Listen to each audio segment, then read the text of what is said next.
శుక్లాంబరధరం విష్ణుం శశివర్ణం చతుర్భుజం ప్రసన్నవదనం ధ్యాయేత్ సర్వవిఘ్నోపశాంతయే. అగజానన పద్మార్కం గజాననమహర్నిశం అనేకదం తం భక్తానాం ఏకదం తముపాస్మహే. గురుర్బ్రహ్మా గురుర్విష్ణుః గురుర్దేవో మహేశ్వరః గురుస్సాక్షాత్ పరబ్రహ్మ తస్మై శ్రీ గురవే నమః. దోర్భిర్యుక్తా చతుర్భిస్ఫటికమణిమయీం అక్షమాలాం దధానాం హస్తేనైకేన పద్మం స్థితమపి చ సుఖం పుస్తకం చాపరేణ భాషాకుందేందు శంఖస్ఫటికమణినిభా భాసమానా సమానా సామే వాగ్దేవతేయం నివసతు వదనే సర్వదా సుప్రసన్నా. ప్రస్తుతం చార్వరినామ సంవత్సర ఉగాది శుభాకాంక్షలు. యొక్క సమీపంలో కూర్చో ఉపనిషత్తులు నేర్చుకోవడం అంటే ఆధునిక అవకాశాలు ఉంటాయి అని పరమేశ్వరుడు మనకు చూపెడుతున్నాడు. పరమేశ్వరుని యొక్క కటాక్షం చేత, కాలపురుషుని యొక్క మహాత్మ్యం చేత ఈ రోజు మనం ఉపనిషత్ విషయాలని ప్రసంగించుకుందికి అనుసంధానం చేయడానికి ప్రయత్నం చేస్తున్నాం. మనం ఈ ఉపనిషత్తుల్లో చాలా విస్తృతమైనటువంటి ఉపనిషత్తుగా పేరు కలిగినటువంటిది. తరువాతను ఉపనిషత్ అర్థాలకి సంబంధించి ఎక్కడైనా ఒకవేళ వాటిని ఉట్టంకించాలి అని అంటే విస్తృతంగా కలిగినటువంటిది బృహదారణ్యకోపనిషత్తు. ఆ బృహదారణ్యకోపనిషత్తుని గురించి మనం ఇవాళ అనుసంధానం చేయడం ప్రయత్నిస్తున్నాం. ఓం నమో బ్రహ్మాదిభ్యో బ్రహ్మ విద్యా సంప్రదాయకర్తృభ్యో వంశ ఋషిభ్యో నమో గురుభ్యః. మనం ప్రజాపతి అంటే హిరణ్య గర్భుడు మొదలుగా కలిగి ఇప్పటి వరకు ఉన్నటువంటి ఋషులందరికీ కూడా మనం నమస్కారం చేసి వాళ్ళ వల్ల సంప్రదాయ ప్రవర్తనమైనటువంటి ఈ విద్య కోసం పట్టి చేయాలి. ఈ బృహదారణ్యోపనిషత్తు శుక్ల యజుర్వేదానికి సంబంధించినటువంటి కాన్వ శాఖకు సంబంధించినటువంటి ఉపనిషత్తు. ఈ ఉపనిషత్తు ప్రారంభం అశ్వమేధ ఉపాసనతో ప్రారంభం అవుతుంది అని శంకరాచార్యులు వారి వ్యాఖ్యానం అక్కడి నుంచి ప్రారంభించారు. అంటే కర్మకాండ భాగం అయిపోయిన తర్వాత జ్ఞానకాండ దగ్గర నుంచి వారు ప్రారంభించారు. ఇది ఆరణ్యకం అంటారు. బృహద్ ఆరణ్యకం అరణ్యాల్లో పుట్టింది కాబట్టి దీనికి ఆరణ్యకం అని పేరు. ఉపనిషత్తు అన్నటువంటి శబ్దానికి ఉప అంటే సమీపే అని, నీ అంటే పరమాత్మ అని, అంటే పరమాత్మకు సమీపంలో అంటే ప్రత్యేగాత్మకు సమీపంలో ఉన్నటువంటి వాళ్ళకి అంటే నిశ్చయ జ్ఞానం. నీ అన్నటువంటిది నిశ్చయ జ్ఞానాన్ని చెప్తుంది. ఉపాధి అంటే పరమాత్మకు దగ్గరగా ఉండడానికి ఏ ఆటంకాలు వస్తున్నాయో ఆ ఆటంకాలని తొలగించేటువంటి దాన్ని షత్ అంటారు. ఆ షద్లు విచరణ గతి అవసాదనయోహ అని ధాతువు. షద్లు విచరణ గతి అవసాదనయోహ అన్నటువంటి ధాతువు నుంచి మనం తీసుకున్నట్టయితే అవసాదనము అంటే నాశనం చేయటం.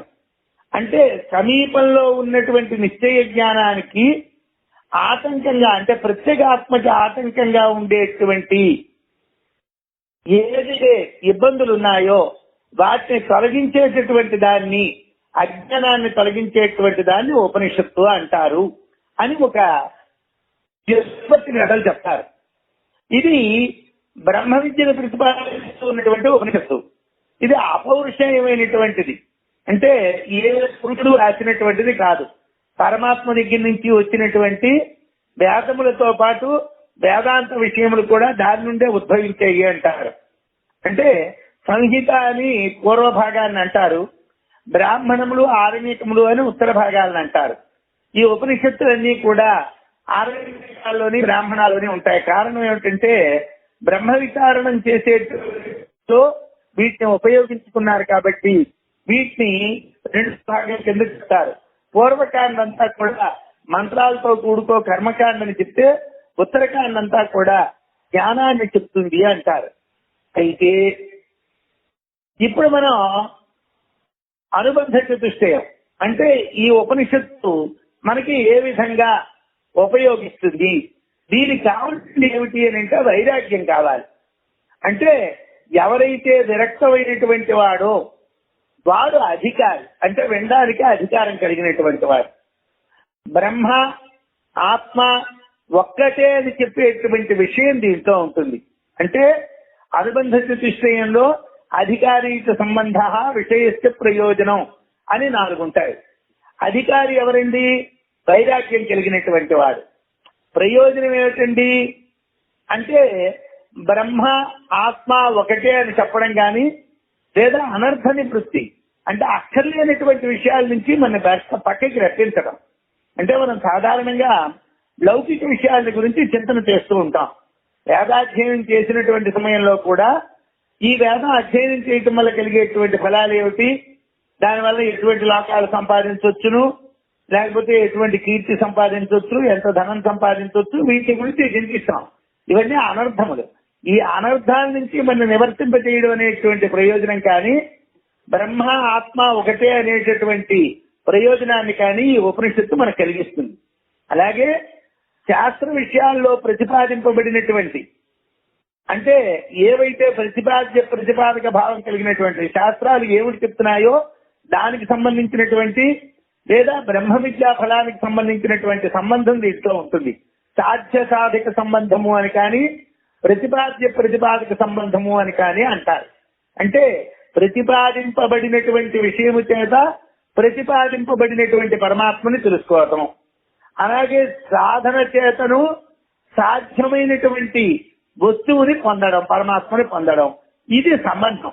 సంబంధము, ప్రయోజనము, అధికారము, విషయము, ఈ 4 కలిగినటువంటిది ఈ ఉపనిషత్తు.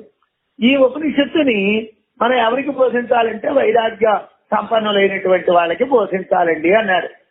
దీనివల్ల ఈ లోకంలోని పరలోకంలోని కలిగేటువంటి భోగ ఫలాలన్నింటినీ కూడా పక్కకి పెట్టి వీటికి మూల కారణమైనటువంటి అజ్ఞానం అనేటువంటి దాన్ని పోగొట్టుకొని బ్రహ్మ సాక్షాత్కారం అనేటువంటి దానికోసం ప్రయత్నం చేయడం జరుగుతుంది. అయితే వేదాల్లో 2 కాండలు ఉన్నాయి, జ్ఞానకాండ, కర్మకాండ అని.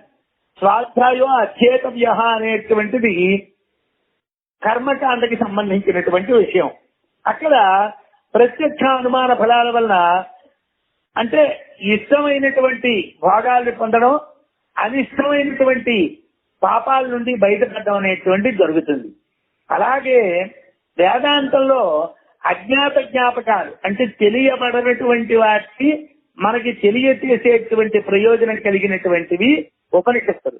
అంటే మనకు తెలియబడనటువంటి, అజ్ఞాతములు అంటే తెలియబడనటువంటివి, తెలియబడనటువంటి వాటిని తెలియచేసేటువంటి వాటిని జ్ఞాపకములు అంటారు. ఆ అజ్ఞాత జ్ఞాపకాలు అయినటువంటివి ఈ ఉపనిషత్తులు. అయితే ఆత్మ సర్వత్రా వ్యాపించున్నది, కార్యము కారణము కూడా ఆత్మే, ఒకే వస్తువు స్వరూపాన్ని చెప్పేటువంటి వేదాంత వాక్యాలనే ఉపనిషత్తులు అనాలి అన్నటువంటిది ప్రధానమైనటువంటి విషయం. అలాగే వేదం బ్రహ్మాన్ని చెప్పేదే కాబట్టి జ్ఞానకాండ కూడా అదే వేదమే చెప్తుంది కదా. అంటే వేదంలో యజ్ఞ యాగాదులకు సంబంధించి వచ్చేటువంటి ఫలాన్ని గురించి చెప్పేటువంటి మంత్రాలు ఉంటాయి. అలాగే అనాశకమైనటువంటి, నాశనం లేనటువంటి జ్ఞానాన్ని కలిగించేటువంటివి ఉంటాయి. వివిధిశంతి యజ్ఞేన దానేన తపసా అనాశకేన అనేటువంటి వచనం, వేదవచనం చేతను మనకి యజ్ఞము, దానము, తపస్సులు చేయటం వలన అనాశకమైనటువంటి చిత్తశుద్ధి, నాశనం లేనటువంటి చిత్తశుద్ధి, వైరాగ్యం అనేటువంటివి ఏర్పడి ఆరాత్ అంటే దూరంగా మనకి పరమాత్మని పొందేటువంటి అవకాశాన్ని వేదాలు చెప్తున్నాయి. అంటే చుట్టూ తిరిగి వేదాలు పరమాత్మని చెప్తాయి, డైరెక్ట్ గా ఉపనిషత్తులు పరమాత్మని చెప్తాయి. ఉపనిషత్తుల్లో మనం తెలుసుకునేటువంటిది ఏమిటంటే ప్రత్యక్షంగా పరమాత్మ గురించి మాట్లాడే మాటలే ఉంటాయి. వేదాల్లో అయితే కర్మకాండని చుట్టూ తిప్పి తిరిగి తీసుకొని వచ్చి మన జ్ఞానం వైపు పంపిస్తాయి. కాబట్టి వాటిని ఆరాధోపకారకములు అంటారు. అంటే దూరంగా మనకు ఉపకారాన్ని కలిగించేటువంటివి అంటారు. వేదోక్తమైనటువంటి కర్మలు 2 రకాలుగా ఉంటాయి. ఒకటి జ్ఞానపూర్వకమైనటువంటి ధర్మాలు, 2 కేవలమైనటువంటి ధర్మాలు. అంటే కేవలమైనటువంటి ధర్మాలు మనం చేసినట్టుగైతే పితృలోకమో స్వర్గలోకమో కలుగుతుంది. అదే జ్ఞానంతో కూడుకున్నటువంటి కర్మలు చేసినట్టుగైతే దేవలోకం మొదలుకో బ్రహ్మలోకం వరకు మనకి ఫలాలు కలిగేటువంటి అవకాశం ఉంటుంది. అందుగురించే ఆత్మయాది శ్రేయాన్ నా దేవయాది అంటారు. అంటే ఎవరైతే ఆత్మని ఉపాసిస్తున్నారో వాళ్ళు మోక్షాన్ని పొందుతారు, కానీ దేవతల్ని ఉపాసించినటువంటి వాళ్ళు శ్రేయస్సును మోక్షాన్ని పొందలేరు అంటారు. లోకంలో జీవుల యొక్క చావు పుట్టుకల విధానం అనేటువంటి ప్రళయంలో అవ్యాకృతం, సృష్టి వ్యాకృతం. అంటే సృష్టి జరిగేటప్పుడు వ్యాకృతంగా కనిపిస్తున్నది, సృష్టి నశించినప్పుడు అవ్యాకృతంగా ఉంటున్నది ఈ సంసారం అనేటటువంటిది. ఇటువంటి సంసారం కాబట్టి కర్మకాండ పోగొట్టలేదు కాబట్టి జ్ఞానకాండ కావాలి అని అంటారు. సాధారణంగా స్వర్గలోకం కావాలి అనుకుంటే జ్యోతిష్ఠామైన స్వర్గకామో యజేత, అలాగే పశువులు కావాలి అనుకుంటే చిత్రయ పశుకామో యజేత, ఐశ్వర్యం కావాలి అనుకుంటే వాయువ్యగం శ్వేతం ఆలభేటి భూతికామ అని మనకి శృతి చెప్తుంది. అంటే శృతుల్లో ఆయా యజ్ఞాన్ని చేసినట్టుగైతే మనకి ఆయా ఫలాలు కలుగుతాయి అని. కానీ జ్ఞానం కావాలంటే చిత్తశుద్ధి వైరాగ్యం కావాలి. మరి వాటికి ఏముంటున్నదండి వేదంలోని? ఇందాకలా నేను చెప్పినట్టుగా వివిధిశంతి యజ్ఞాన దానైన తపసా అనాశకేన, నాశనాన్ని పొందించినటువంటి అవిద్యకి దూరంగా ఉండేటటువంటి యజ్ఞము దానము తపస్సు వలన మాత్రమే ఆత్మజ్ఞానం కలుగుతుంది. అలాగే శోధ్యమానంతు సచిత్తం ఈశ్వరార్పిత కర్మభి వైరాగ్యం బ్రహ్మలోకాదో సవ్యనక్తి ఆసు నిర్మలం. అంటే సులభంగా మనకి బ్రహ్మజ్ఞానం కావాలి అని అనుకుంటే ఈశ్వరార్పితంగా కర్మల్ని ఆచరించాలి. అయినప్పటికీ అది దూరమైనటువంటి మార్గం. కర్మల ద్వారా మనం పరమాత్మను పొందాలంటే దూరంగా ప్రయత్నం చేయాలి. అందుకోసం సాక్షాత్తుగా జ్ఞానాన్ని పొందడానికి, దాని ద్వారా మోక్షాన్ని పొందడానికి మనకి ఉపనిషత్తులు అనేటటువంటివి లోకంలో ప్రవర్తించే, దీన్ని బ్రహ్మ విద్య, ఇది ఉపనిషత్తు అనేటటువంటి చెప్పబడుతున్నది. అయితే ఈ ఉపనిషత్తులో ప్రారంభం ఏమిటంటే ఉషావా అశ్వత్థమేధ్య అన్నటువంటి దగ్గర నుంచి ఆయన ప్రారంభించారు. ఇది దీంతో మొట్టమొదట అశ్వమేధ త్యాగాన్ని ఉపాసించడము అనేటటువంటి దాన్ని చెప్పారు.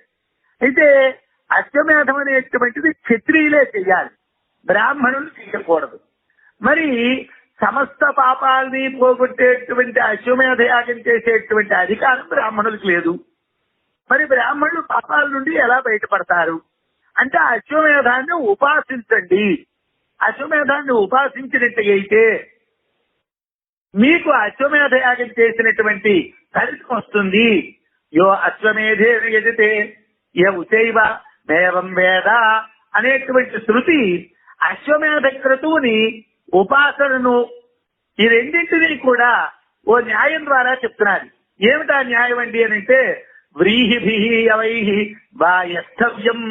లోకంలో మనం యజ్ఞం చేస్తూ ఉన్నప్పుడు దాంట్లోని ఏ రకం ధాన్యాలైనా వెయ్యొచ్చున్నాం. ఒక రకం ధాన్యాలు వేస్తూ ఉంటే మరో రకం ధాన్యాలు వెయ్యక్కర్లేదు. అలాగే అశ్వమేధ యాగం చేస్తే అశ్వమేధ ఉపాసన చేయక్కర్లేదు, అశ్వమేధ ఉపాసన చేస్తే అశ్వమేధ యాగం చెయ్యక్కర్లేదు. కాబట్టి ఈ ఉపనిషత్తులో చెప్పబడ్డటువంటి అశ్వమేధ ఉపాసన అనేటటువంటిది అశ్వమేధానికి అంగం కాదు. ఎవరికైతే అశ్వమేధం చేసేటువంటి అధికారం లేదో అటువంటి బ్రాహ్మణులు అశ్వమేధాన్ని ఉపాసించడానికి ఇక్కడ చెప్తున్నాను అని ప్రారంభించారు. అశ్వమేధం కన్నా గొప్ప క్రతువు లేదు, బ్రహ్మహత్య కన్నా గొప్ప పాపం లేదు. కాబట్టి ఈ క్రతువుకి బదులుగా ఇక్కడ మనం ఉపాసన చెయ్యాలి. ఎలా చేస్తాం? అన్ని పాపాలకి ప్రాయశ్చిత్తమైనటువంటి ఈ అశ్వమేధం వలన హిరణ్య గర్భ ప్రాప్తి కలుగుతుంది అంటారు. ఎవరైతే ఈ అశ్వమేధ యాగాన్ని ఆచరిస్తున్నారో వాళ్ళు హిరణ్య గర్భ స్వరూపాన్ని పొందుతారు అని వేదం చెప్తున్నారు. హిరణ్య గర్భ బ్రహ్మకి కూడా ఆకలి భయము అలాగే అరతి అంటే అసంతుష్టి అనేటటువంటివి ఉన్నాయట.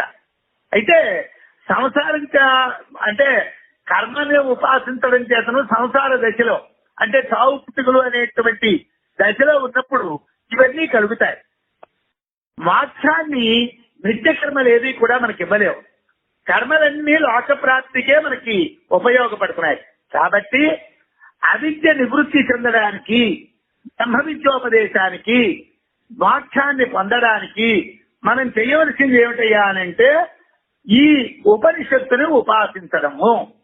అయితే ఇప్పుడు మనం బృహదారణ్యకోపనిషత్తుకి సంబంధించినటువంటి కొంత పూర్వరంగాన్ని చెప్పుకుందాం. ఇప్పుడు మనం అసలు ఉపనిషత్తులో అడుగు పెడదాం. హరి ఓం ఉషావాస్యమేధ్యస్య శిరః సూర్య చక్షో వాత ప్రాణ వ్యాప్తమగ్ని వైశ్వానర సంవత్సరః ఆత్మా అస్వస్యమేధ్యస్య ద్యౌః పృష్ఠం అంతరిక్షముదకం పృథివీపాదస్యం దిశ పార్శ్వం అవాంతర దిశః పరిశవః వసవః అంగాని మాసాశ్చ అర్ధమాసాశ్చ సర్వాణి అహోరాత్రాని ప్రతిష్టా నక్షత్రాని అస్తిని అభోమాంసాని ఉపధ్యగం సిగతాః సింధవో గుదాః యతృచ్ఛ కులామాశ్చ పర్వతా ఓషధయశ్చ వనస్పతయశ్చ లోమాని వద్వన్ పూర్వార్ధో నిమ్లో జగనార్ధో యద్విజృంభతే యద్విద్యోతతే యద్విధూనతే తత్ స్థనయతి ఎన్నేహతి తద్వర్షతి భాగేవాస్యవాత్ అన్నటువంటిది మొట్టమొదటి మంత్రం. ఈ మంత్రంలో ఆయన యజ్ఞాశ్వాన్ని, ఆ యజ్ఞాశ్వమే వాస్తవానికి యజ్ఞానికి ప్రధానమైన అంగం. అశ్వమేధంలో యజ్ఞంలో అశ్వమే ప్రధానమైనటువంటిది. దాన్ని మనం ఎలా ఉపాసించాలి అంటే ప్రత్యక్షంగా మనం అశ్వమేధం చేయడం లేదు కాబట్టి ఏ విధంగా అశ్వాన్ని ఉపాసించాలి? యజ్ఞాశ్వం యొక్క శిరస్సు బ్రాహ్మీ ముహూర్తము అంటే తెల్లవారుజాముని యజ్ఞాశ్వం యొక్క శిరస్సు అనుకోవాలి. అంటే తెల్లవారుజాముని ఈ ఉపాసన ప్రారంభించాలి. నేత్రం అంటే కళ్ళు సూర్యుడు, అంటే ఆ అశ్వానికి ఉన్నటువంటి కళ్ళు సూర్యుడు అంటే తెల్లవారుజాముని అరుణ స్వరూపంగా ఉన్నటువంటి సూర్యుడు. ప్రాణం వాయు, ప్రాణం అనేటువంటిది వాయువు. అలాగే ఆ అశ్వం తెరిచినటువంటి నోరు ఏదైతే ఉన్నదో అది వైశ్వానరాగ్ని, వ్యాప్తమగ్ని. అలాగే వైశ్వానర శరీరం సంవత్సరం, శరీరం ఆ అశ్వం యొక్క శరీరం ఏదైతే ఉన్నదో అది సంవత్సర స్వరూపము అని చెప్పి దాని యొక్క పృష్ఠభాగం ఏదైతే ఉన్నదో ఆత్మాశ్వస్యమేధ్యస్య ద్యౌః పృష్ఠం, పృష్ఠభాగాన్ని ద్యులోకము అంటే అంతరిక్ష లోకం కన్నా మీదనున్నటువంటి లోకము, కడుపు అంతరిక్షము, డెక్కలు భూమి. అంటే మనం భూమి మీద ఉన్నాము, భూమి మీద నుంచి అంతరిక్షం, అంతరిక్షం నుంచి ద్యులోకంలోకి మనం ప్రవేశించాలి అని అంటే ఆ అశ్వము యొక్క డెక్కల్ని, కడుపుని, పృష్ఠభాగాన్ని మనం ఉపాసన చెయ్యాలి.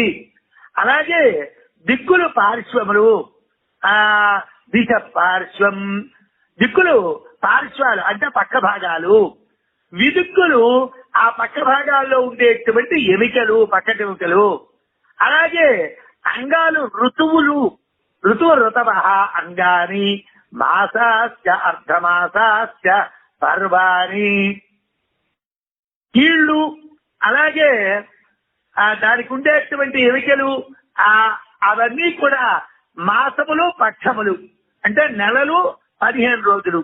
అలాగే పాదాలు అహోరాత్రాలు, పాదములు అహస్సు రాత్రి కూడా దాని యొక్క పాదాలు. ఎముకలు నక్షత్రాలు, మాంసము మేఘం.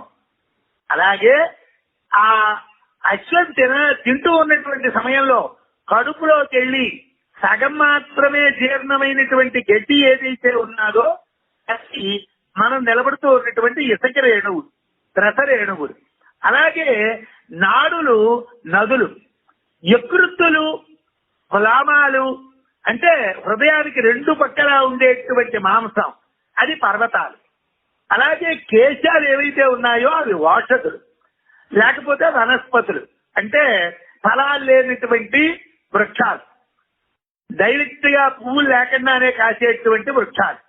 అలాగే అశ్వం యొక్క నాభి నుండి ముందు భాగం ఉదయించి మధ్యాహ్నం వరకు ఉన్నటువంటి సూర్యుడు, అంటే ఆ గుర్రం యొక్క నాభి దగ్గర నుంచి ముందు భాగం వరకు ఉన్నటువంటిది సూర్యుడు మధ్యాహ్నం వేళ వరకు వచ్చినటువంటి కాలం.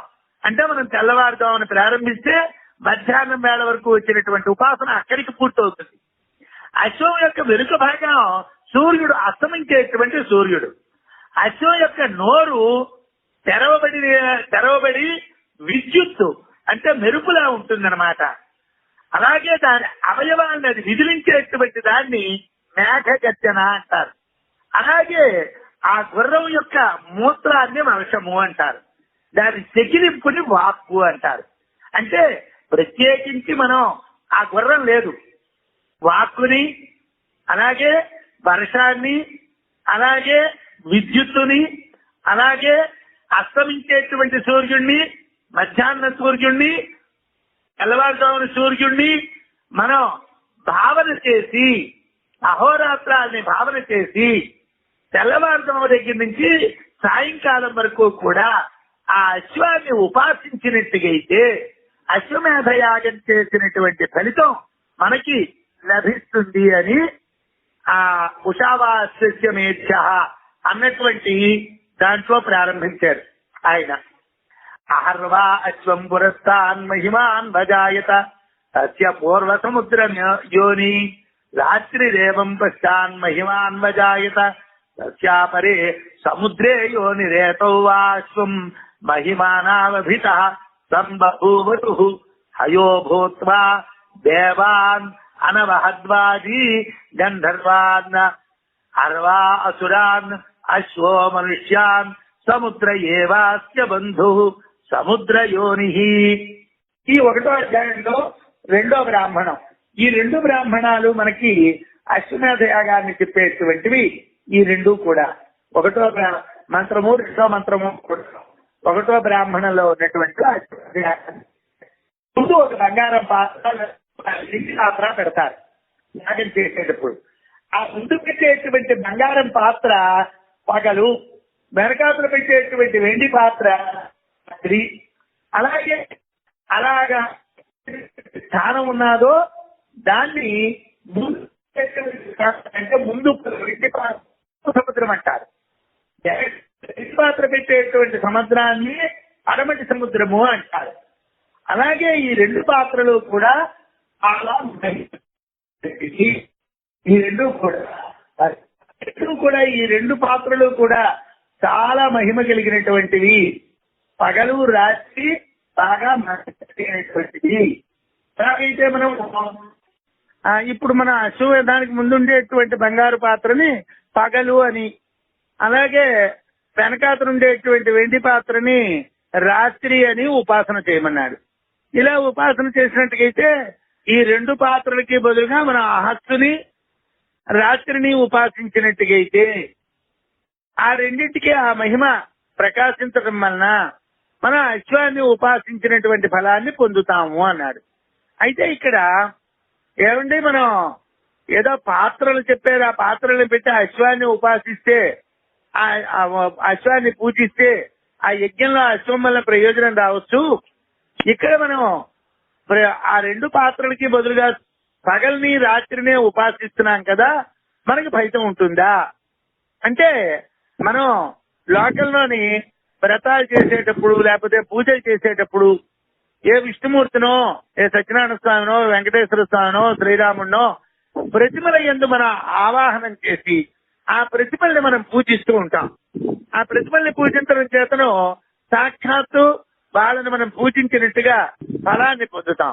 అలాగే ఇక్కడ అశ్వం యొక్క సవర్ణ పాత్ర, అశ్వం యొక్క రజత పాత్రకి బదులుగా పగల్ని రాత్రిని మనం ఉపాసించడం చేతను మనం ఆ మహిమని పొందుతాము.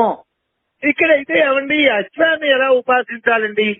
మన అశ్వం యొక్క అంగాలన్నీ చెప్పుకున్నాం. అశ్వం యొక్క అంగాలన్నీ కూడా కాల స్వరూపకే చెప్పుకున్నాం. ఆ కాలానికి కావలసినటువంటి చెప్పుకున్నాం. అలాగే అశ్వాన్ని పూజించేటటువంటి సమయంలో ఉన్న పాత్రలు స్థానాల కోసము వాటి మహిమ కోసము చెప్పాడు. చెప్పి ఇప్పుడు అశ్వాన్ని దేనిగా ఉపాసించాలండి అని అంటే ప్రజాపతిగా హిరణ్య గర్భ బ్రహ్మగా ఉపాసించమన్నారు.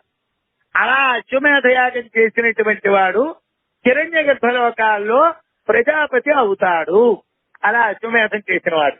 అశ్వమేధ యాగం చేసినటువంటి వాడికి ఏ ఫలితం వస్తుందో అశ్వమేధం ఈ విధంగా ఉపాసన చేసినటువంటి వాడు కూడా హిరణ్య గర్భలోకాల్లో ప్రజాపతిగా హిరణ్య గర్భ ప్రజాపతిగా ప్రకాశిస్తాడు అని ఈ మంత్రంలో, అంటే ఈ రెండో మంత్రంలో ఈ బ్రాహ్మణం ఒకటో బ్రాహ్మణంలో చెప్పాడు. అయితే ఈ పరమాత్మకి అశ్వానికి దగ్గర సంబంధం ఉన్నది. సముద్రం అశ్వానికి పుట్టుక స్థానం అంటే సముద్రం నుంచి అశ్వాలు పుట్టే ఉచ్చేశ్వర దాని నుంచే పుట్టింది. అలాగే వారుణములైనటువంటి తేజస్సుల నుండి అశ్వాలు పుట్టేయి అని చెప్తున్నారు. కాబట్టి ఆ అశ్వములు అనేటువంటివి సముద్రంలో పుడతాయి. కాబట్టి సముద్రంతోనే అశ్వానికి సంబంధం ఉన్నది. అలాగే పరమాత్మతో ప్రజాపతితోని కూడా దానికి సంబంధం ఉన్నది. కాబట్టి అశ్వాన్ని ఉపాసించినట్టుగైతే ఉత్తమ లోకాలని హిరణ్య గర్భ లోకాలని పొంది ప్రజాపతిగా ప్రకాశించొచ్చును అని చెప్పాడు. అయితే ఇలా మనం ఉపాసన చేసి ప్రజాపతిగా ఆవిర్భవించడం అనేటటువంటిది జరిగితే ఇది మొట్టమొదట బృహదారణ్యకోపనిషత్తులో అశ్వమేధోపాసనము అని చెప్పాడు. ఇది కర్మాంగంగా చెప్పాలి కదండి, జ్ఞానాంగంగా చెప్పేదేమిటి అని మనం ప్రశ్న వేస్తున్నాం. ఇది మనం చెయ్యం కదా, చెయ్యం దానికి ఎందుకు అని అంటే జ్ఞానం అనేటటువంటిది కావాలి అనుకున్నటువంటి వాళ్ళకి పాపం నుండి నివృత్తి కావాలి. అంటే వాడు చేసినటువంటి పాపాలన్నింటి నుండి వాడు నివృత్తుడవ్వాలి. పాపాలన్నింటి నుండి నివృత్తుడవ్వాలి అని అంటే ఉత్తమమైనటువంటి మార్గం ఏమిటండి అని అంటే ఏదో కామ్యమైనటువంటి కర్మలు చేయటం వల్ల కానీ, లేదు రోజు చేసేటువంటి సంధ్యావందనం బ్రహ్మయజ్ఞం వాటి వల్ల కానీ పాపాలు నివర్తించబడవు. నిత్యకర్మలు చేయటం వలన మనకి ప్రత్యవాయ దోషం మాత్రమే రాదు. అంటే మనం ఈ జన్మ కలిగినటువంటి ఫలాన్ని మాత్రం పొందుతాం. ఈ జన్మలో మనం చేయవలసిన పని చేయడమే జరుగుతుంది. కానీ జన్మాంతరాల్లో మనం చేసినటువంటి ప్రారంభ సంచితాలు అనేటువంటివి నిత్యకర్మల చేత నశించవు. అలాగే కామ్యకర్మల చేత నశించవు. నిషిద్ధ కర్మల చేత ఎలాగా నశించవు. ప్రాయశ్చిత్త కర్మలు కూడా ఈ జన్మలో మనం చేసినటువంటి నిషిద్ధ కర్మలకే ప్రాయశ్చిత్త కర్మలు పనిచేస్తాయి. కానీ జన్మాంతరంలో మనం చేసినటువంటి కర్మలకి ప్రాయశ్చిత్త కర్మలు కూడా పనిచేయవు. కాబట్టి కర్మకాండలో చెప్పినటువంటి 4 రకాలైనటువంటి కర్మలు కూడా సంచిత ప్రారంభాల్లో ఉండేటువంటి పాపాన్ని నశింపచేయలేవు. మరి ఏం చెయ్యాలయ్యా అంటే అశ్వమేధోపాసనం చెయ్యాలి. అశ్వమేధం చేయడానికి బ్రాహ్మణునికి అర్హత లేదు. కాబట్టి అశ్వమేధోపాసన చెయ్యండి. అలా అశ్వమేధోపాసన చేసినట్టుగైతే పాపాలు నశించి వాడు బ్రహ్మ విద్యకి అర్హుడవుతాడు. బ్రహ్మ విద్య యొక్క అర్హత కావాలి అని అంటే ఇది కావాలి. కాబట్టి బృహదారణ్యకోపనిషత్తులో మొట్టమొదటికుండా అశ్వమేధోపాసన అన్నటువంటిది 2 మంత్రాల్లో మొదటి బ్రాహ్మణంలో ఆయన చెప్పడం జరిగింది. అయితే ఇక్కడ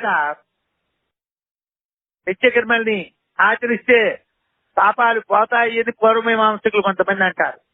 సాక్షాత్తు పరమాత్మ సాక్షాత్కారమే కలుగుతుందని కొంతమంది అంటారు. అవి సాధ్యం కాదు అని వేదాంతులు అంటారు. ఎందుకు సాధ్యం కాదండి అని అంటే 2 రకాల కర్మలు ఉన్నాయి లోకంలోని. నిత్యకర్మలు అనేటువంటి ప్రత్యవాయాన్ని పోగొడుతూ ఉన్నటువంటి సమయంలో ఎత్కించిత్ పుణ్యాన్ని మనకి ఏదైనా సంపాదించి పెట్టినా అది మనం పూర్వజన్మల్లో చేసినటువంటి పుణ్యకర్మలతో అనుబంధం కలిగినటువంటిది అయిపోయి మళ్ళీ జన్మలో మనం పుణ్య భాగాలను అనుభవించడానికే పనికొస్తుంది, లేదా లోకాలను పొందడానికి పనికొస్తుంది. కానీ తాను పూర్వం చేసినటువంటి పాపాలను నశింపజేయడానికి పనికిరాదు అంటారు. అలాగే మనం ఏదైనా ఇక్కడ జరిగినటువంటి వాటిలో పాపకర్మలు జరిగినట్టుగైతే వాటి వల్ల కూడా పూర్వజన్మ పాపాల్లో ఇవి కలిసి మళ్ళీ మనం జన్మల్లో వాటిని అనుభవించవలసినటువంటి పరిస్థితే ఉంటుంది. అందుగురించే చాందోగ్యంలో అథ రమణీయ చరణా బ్రాహ్మణ యోనింబ క్షత్రియోనింబ వైశ్యయోనింబ ఆపద్యేరన్ తపూయచరణ సూత్రయోనింబ చండాలయోనింబ శోకరయోనింబ స్వయోనింబ ఆపద్యేరన్ అన్నటువంటి మంత్రంలో ఎవరైనా చేసినటువంటి కర్మల వలన వేరు వేరు రకాలైన జన్మలు వస్తాయి.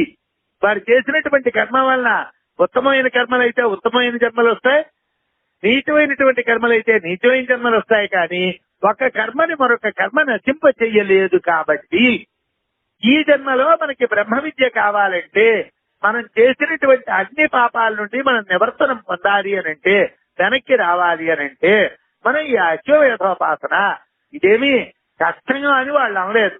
మనం ఏదైతే ఆ అశ్వము యొక్క అంగాల్ని కాలమునందు ఆరోపణం చేసి బ్రాహ్మీ ముహూర్తంలోని, మధ్యాహ్న కాలంలోని, సాయం సంధ్యలోని ఆ అశ్వాన్ని ఆ రూపంలో ఆ కాలస్వరూపంగా ఉపాసన చేసినట్టుగైతే, దానికి ఉంచబడేటువంటి పాత్రలు, ఆ చెప్పబడినటువంటి స్థానములు, ఆ సముద్రాలని కూడా అహోరాత్రాలుగా ఉపాసన చేసినట్టుగైతే పాపాల నుంచి విముక్తుడైపోతాడు అని చెప్పారు. కాబట్టి ఇది జ్ఞానానికి కావలసినటువంటి అంగం. కాబట్టి శంకర భగవత్పాదులు వారు దీనికి వ్యాఖ్యానం చేయటం జరిగిందనమాట. స్వస్తి.